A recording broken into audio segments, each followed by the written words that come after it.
সলাৎ, অবশ্যই সলাৎ, নিঃসন্দেহে সলাৎ, নামাজ মানুষকে যত পাপ আছে, যত অশ্লীলতা আছে, যত মন্দ আছে সবগুলো থেকে বাঁচিয়ে রাখে, বিরত রাখে।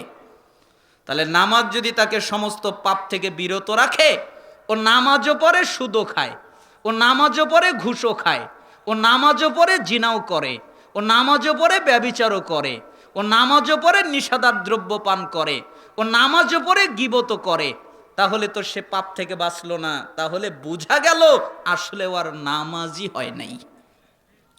ওর যদি নামাজ হতো তাহলে পাপ থেকে বাঁচতো, যেহেতু নামাজ হয় নাই তাই সে পাপ থেকে বাঁচতে পারে নাই।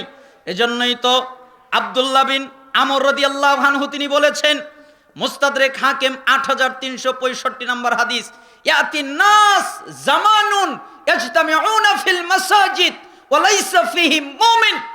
অচিরেই কিছু মানুষ দলবদ্ধ হয়ে মসজিদে প্রবেশ করবে, তারা দলাদলি করে একত্রিত হয়ে জামাতবদ্ধভাবে দলবদ্ধভাবে মসজিদে ঢুকবে, মসজিদে প্রবেশ করবে, কিন্তু আশ্চর্যের বিষয় ওদের মধ্যে একজন ইমানদার থাকবে না, সবগুলো হলো বেঈমান। মসজিদে ঢুকবে একত্রিত হয়ে জামাতবদ্ধভাবে,